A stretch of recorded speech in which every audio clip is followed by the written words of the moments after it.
Well, if you've been around here at Jamestown Christian Church the last few weeks, you know we are in today part 4 of a series we're calling Living Upright in an Upside Down World.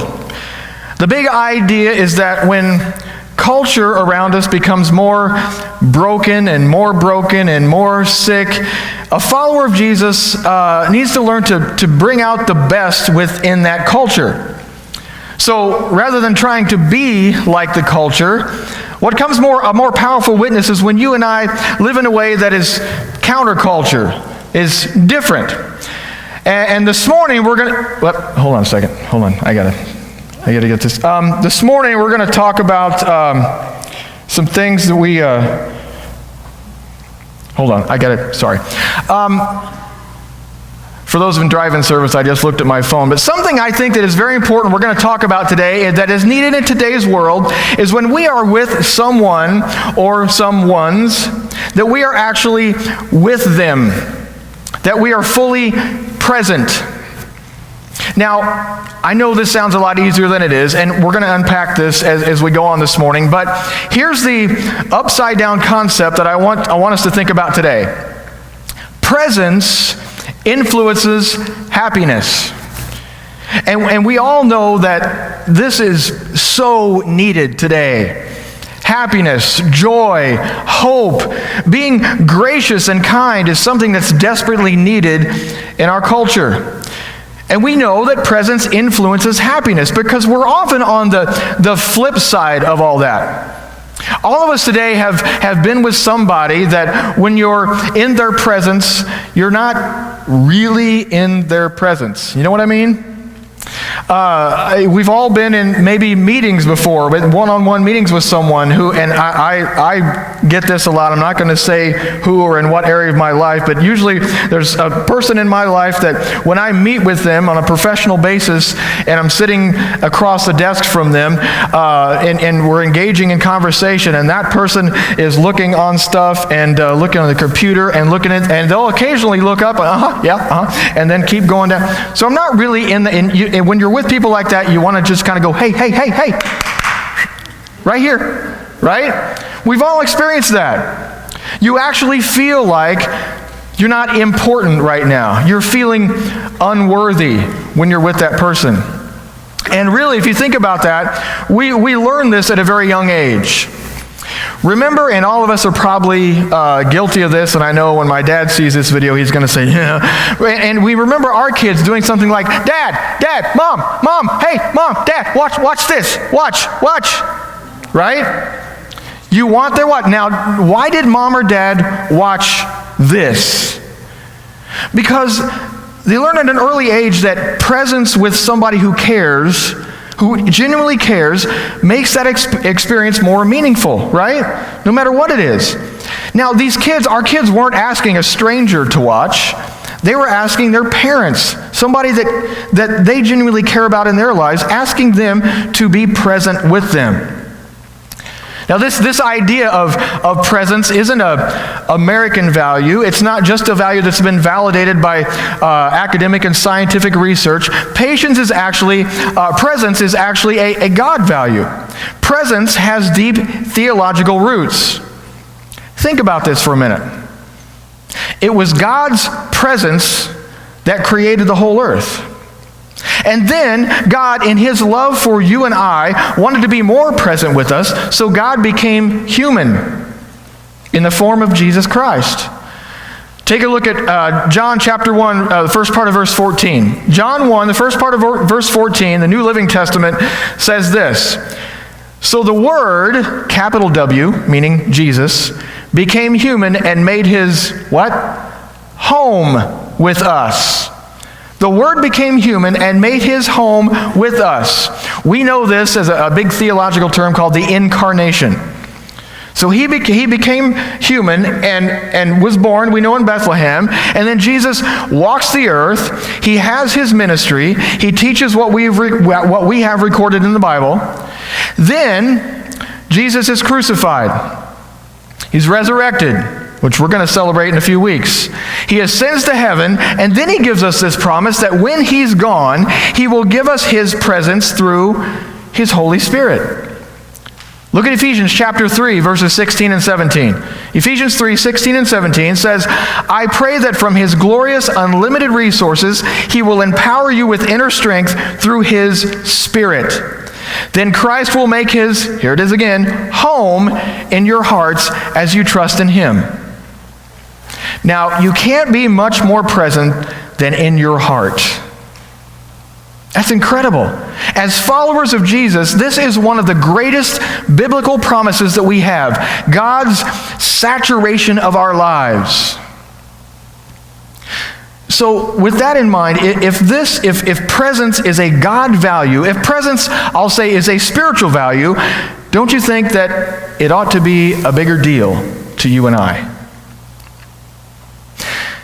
Now, I say all that this morning, and there's some of you that are probably thinking, even if you're watching this on video, you're thinking, okay, yeah, I get it. But I don't really see how this is an upside down thing. I mean, I'm present with people all the time. Okay? Maybe you are. But that isn't, as you well know, typical in our culture. Here's a picture of what our culture looks like. And for those of you in drive-in this morning, this is a family of 3 walking down a city street, every one of them on their phones. This isn't a stage picture. This is just a picture off the city street. This is our culture. This is what we might call the new normal. It's no longer eye to eye, it's eye to screen. It's culturally acceptable. And for some of us this morning, we're probably sitting here going, well, really, Pastor, it's not that big of a deal. Actually, it's a big deal. Back in 2018, Brandon McDaniel, an assistant professor of human development and family science at Illinois State University, actually developed a new term called technoference. The definition of technoference is the interference of technology in relationships. Meaning that technology is actually driving relationships to new low levels. I mean, you think about it. This thing, this smartphone, is so little, it weighs, give or take, 5 ounces, but yet it has had such a big impact on our ability and inability to be present with one another.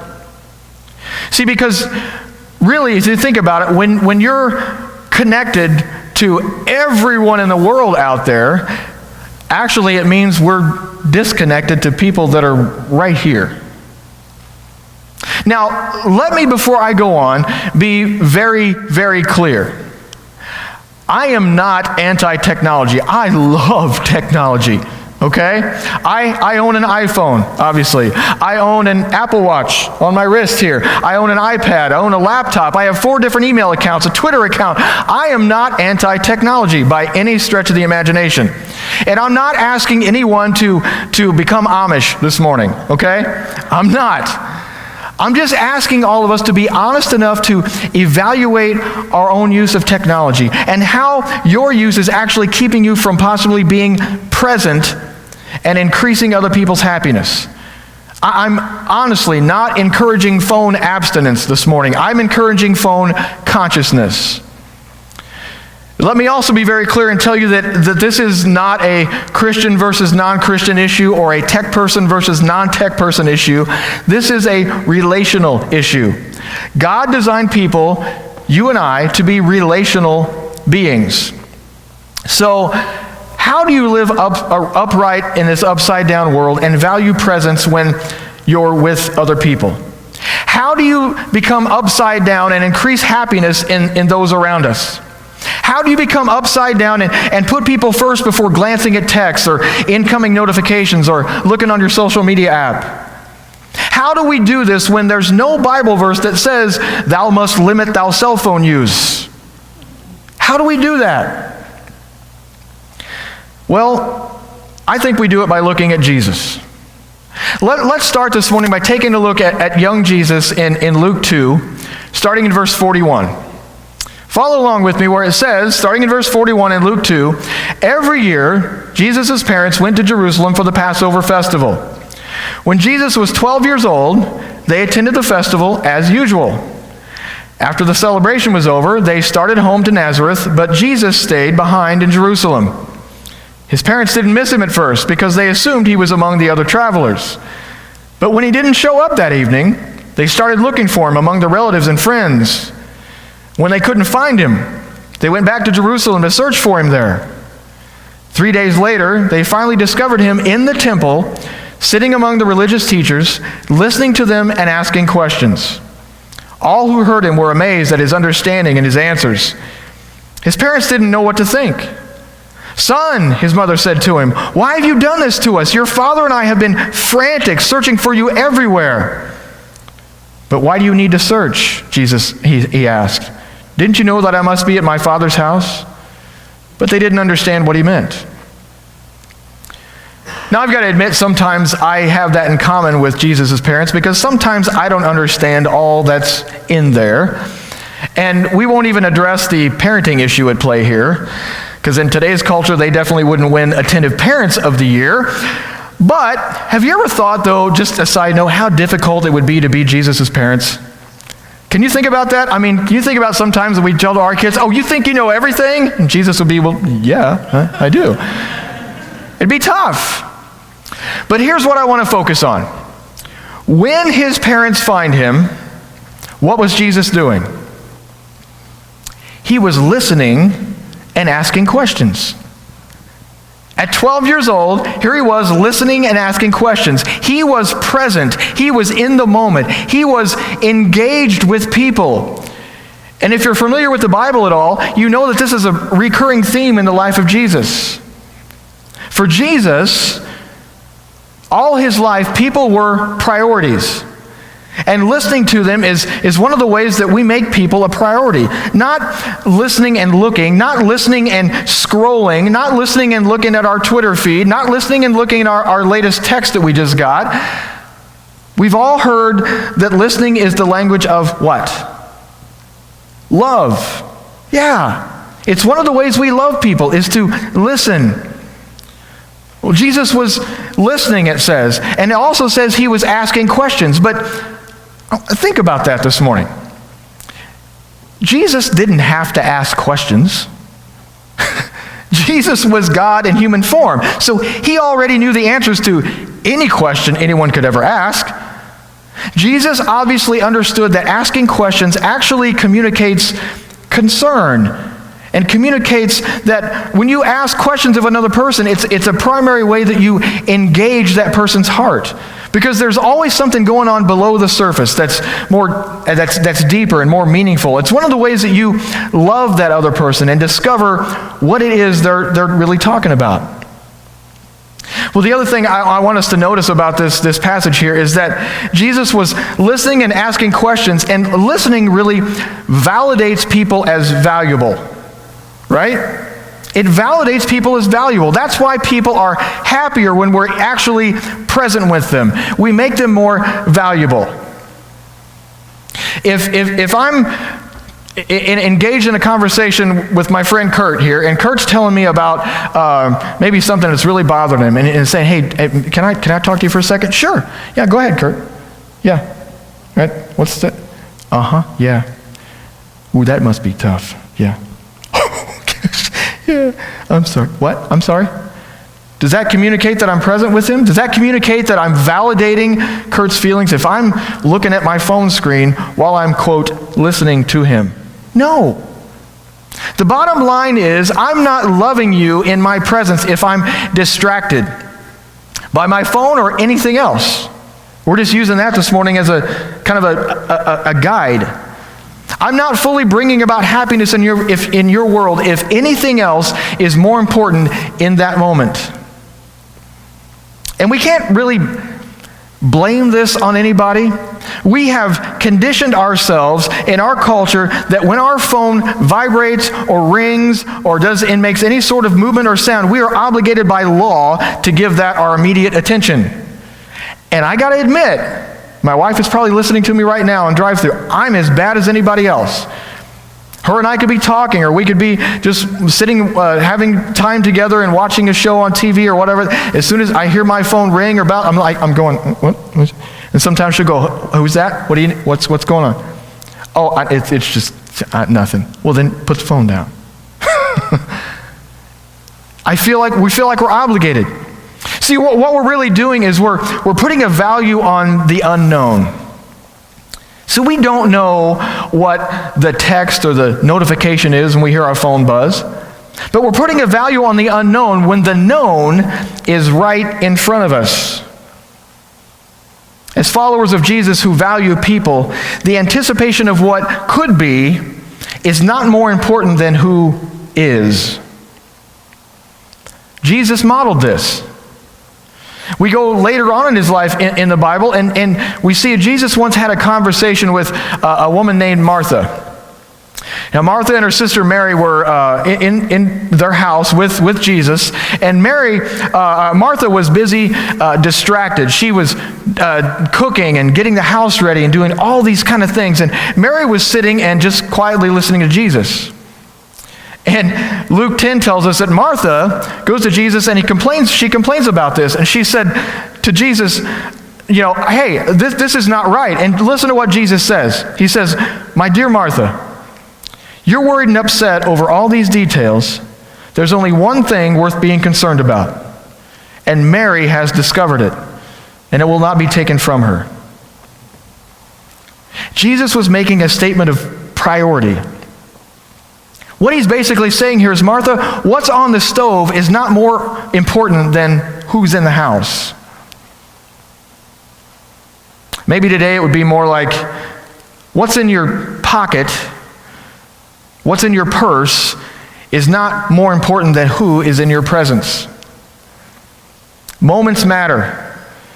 Being present matters. So let's get real practical here, okay? If we want to live upright in this upside-down world, we want to increase our presence and bring out happiness in others, what do we need to do? The first thing this morning, I think, three things that I think we need to do is, first we need to evaluate the why. Evaluate the why. What I mean by that is the why question is, why do I reach for this, my cell phone, all the time? Why do I reach for it? Some common answers. Well, I'm bored. Or how about, I need a distraction. And this gives us a ton of ways to have distractions. But here's the truth. Most of us, if you're like me, just don't like to be still. How many times, when you have quiet time, if you're sitting by yourself, and again, I'm putting myself transparent here, I am so guilty of this. Again, if I'm sitting at home, whether it's by myself or I'm sitting with Michelle, how many times, if it's just being still, just being present, and even if the phone doesn't buzz, I pick it up and I look at the latest, okay, I got a couple emails, or I look at my Twitter feed. It gives us a lot of ways we don't like to be still. Because we equate in our human mind stillness with boredom. And smartphones and all of our devices are excellent at keeping us from our thoughts. When I have this, I don't have to think. I don't have to reflect. I don't have to meditate. I don't have to pray. I don't have to wonder. I don't have to question, because I've got so much here at my fingertips that will keep me distracted. But try to justify that with a very famous scripture in Psalm 46 that says, be what? Still. Be still and know that I am God. Be still and know that I am God. You see, for a follower of Jesus, stillness is a virtue. Stillness is like food to nourish your faith. So we've got to figure out the why. We've got to get to the bottom of why this is always distracting us. Because if we don't figure out the why, culture just surrounds you, and all of a sudden you wake up and you're just like everybody else. You've got to start by evaluating the why. Secondly, we've got to identify our relationship values. Identify our relationship values. When was the last time that you thought deeply about what kind of spouse you want to be? What kind of parent you want to be? what kind of grandparent you want to be, what kind of friend, what kind of coworker, what kind of relationship legacy do you want to leave? Because I want to tell you this morning that I think our relationship legacy is the most important, because if you think about it, our work isn't our legacy. That's not it. Some people are defined by what they do in life. I don't know about you, but I don't want to be defined or remembered for my work. My relational legacy is I want to have loved well. I want to have loved Michelle the best that I can. I want to have loved my kids and my stepkids the best that I can, and my grandkids. I want to love my friends well. I want to, when people are thinking about me when I'm gone from this earth, say, man, he loved well. But watch out, because if you don't have relationship values, you've got to watch your convictions. Because if you think about it, we can't justify spending the average of 4 to 5 hours a day on your cell phone, while we spend an average of 4 to 8 minutes a day in significant conversation with your spouse or child. Yes, that's the latest statistics. The average American spends 4 to 5 hours a day on their cell phone, while they spend an average of 4 to 8 minutes a day in significant conversation with a spouse or child. Does anybody else see anything wrong with that? We might be busy connecting to the entire world, while our entire world is right in front of us and we are missing them. So identify your relationship values. And then number 3, and this one's going to hurt. Everybody ready for this? Buckle in. Power down occasionally. This one's going to come back to haunt me.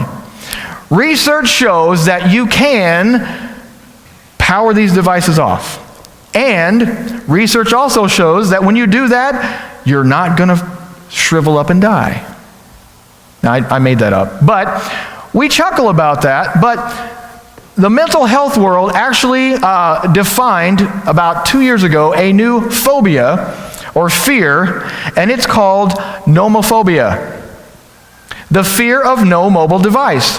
And some of you laugh, but it's a very real one. If you think I'm making it up, look it up, just not right now, okay?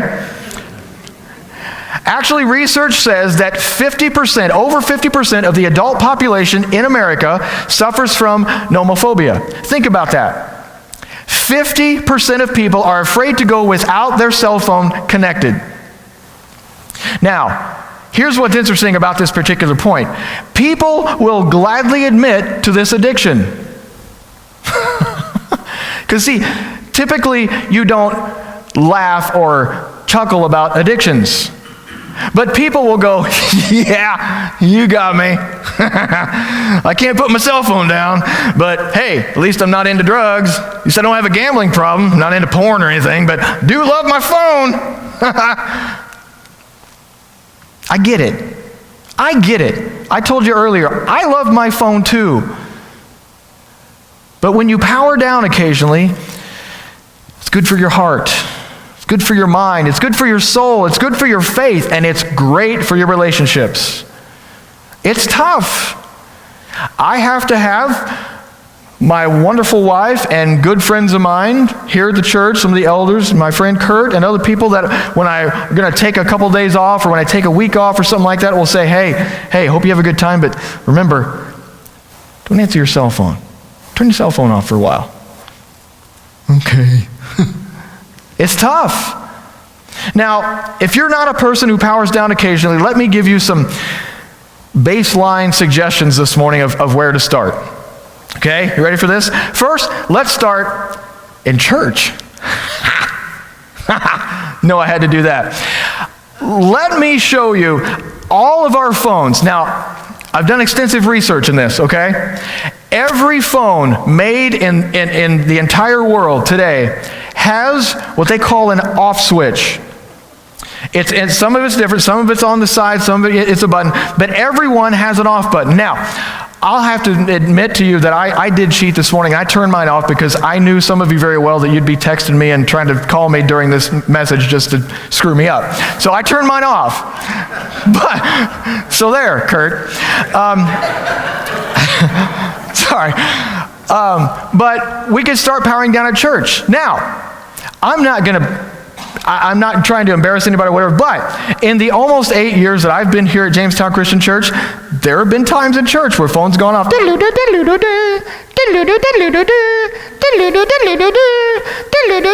People don't know what's there. Oh, sorry. Okay. I want to say to everybody here what I heard at a pastor's conference years and years ago that was very tough to hear, but there was a speaker that got up, and he started talking and started talking about what he was going to say. And he said, before I go on, let me ask, and there was a room full at Moody Pastors Conference, about probably 1,200 pastors. He said, can we have everybody take out their cell phones? And we all thought he was going to have us, look up something. He goes, can I have everybody raise them up? Okay. He goes, now, find that off switch and turn it off. Because he said, I guarantee you, for the next 45 minutes to an hour that I'm going to speak, that nothing is more important than what God's going to say to you right now. Oh, ouch. So yeah, everybody's like, and that's what I want to say as far as church goes on Sunday mornings. I know there are things in our lives that are going on. I know there are people in our lives that need, but there is nothing more important than God's presence when we meet here on a Sunday morning. So yeah, silence your phones, turn them off. But here's another one, okay? Here's another suggestion. Ready? You could power down at the dinner table when you're eating with your family or eating with others. Even if I know we haven't in the last year done a lot of eating out, but when you're with somebody, power down. Spend that quality time. That would be significant. How about, and this is the one that I'm going to be held accountable to starting today, how about powering down a few minutes in the evening to spend quality time with your spouse? Oh. Now, saying that, it was interesting this week. I came across an advertisement for a new product that I think is really interesting. It's called Unplugging, and let's take a look at this morning. Watch your screens. Following is paid programming brought to you by Marriages Against Technology. Before, our relationship was just a tangled mess of push notifications, interruptive chimes, farm animal games, and secret GPS tracking. I was checking Nancy's Facebook page just to see where she was at. Physically and emotionally. And I was fortifying my manhood by playing violent video games in which I was a sniper, trying to save all of America. Waffle Daddy 16 is down. Give him a med kit. Bravo. They're on your 6! They're on your 6! Frag out! Frag out! I just wanted him to take out the trash. Don't look at me!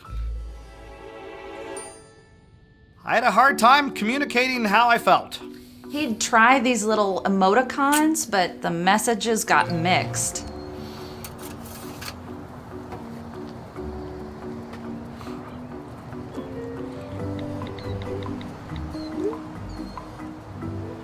I have fat thumbs. And one slip to the right, and you are sending a totally different message.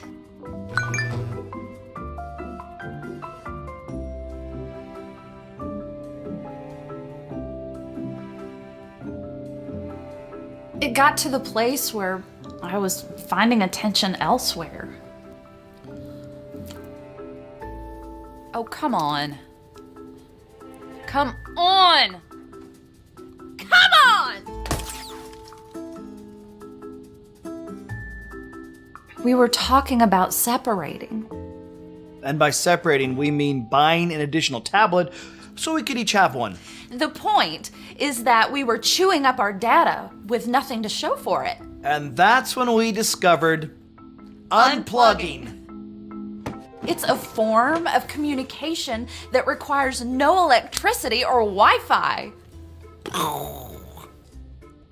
It was awkward. We were just sitting on the sofa, the two of us, no devices. The eye contact alone was... Can I even say this on TV? We were talking without the football score dinging on his phone. For her, it used to be words with friends, but now it's words with me.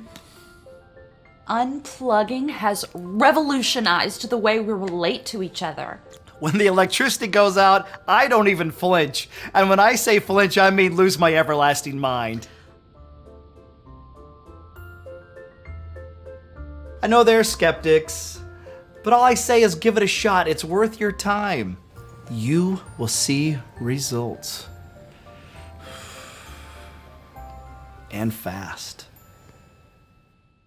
The most common side effects from unplugging include jitters, twitches, and withdrawals. If you experience other mental disturbances, take a walk in the sunlight. If you have a conversation that lasts more than 4 hours, don't see a doctor. This is normal. Just keep talking. Unplugging may not solve all your relational issues. Your overspending habits are an entirely different topic, and we don't have time for it. Unplugging. See if it's right for you. It was right for us. Unplugging. Well, now, as we just talked about this, I realize that it's culturally acceptable to look at our cell phones and devices all the time. I understand that. But as we close here, can I just remind you that culture is not our model. Jesus is. And if we want to live upright in this upside-down world, we've got to be more like Jesus. Jesus valued, he listened, and he validated people. And to be like Jesus is to be present with people. And I don't know about you this morning, but I want to be more like Jesus. So this week, let's be about our Father's business and intentionally be more present with people that we encounter. Would you bow your heads with me this morning? Heavenly Father, we thank you for your word. And again, we thank you this morning that your word speaks to us in such practical ways. And Lord, this morning it's been fun to be here and to laugh about a few things. But there's so much of this stuff that hits home. Lord, I pray that as we leave here today that you've encouraged us, you've inspired us, that you've spoken to our hearts today, that not only is this good for us, to be more present with people, to be more with people when we are with them. But Lord, it's great for others. And Lord, I pray that you would empower us all to be more like Jesus, to value people, to validate them, to listen to them, to show love in this world that is so broken and getting so much darker, that we could show that love and bring light to that darkness. Lord, thank you again for your word. Thank you for your presence here this morning. It's in Jesus' name I pray. Amen.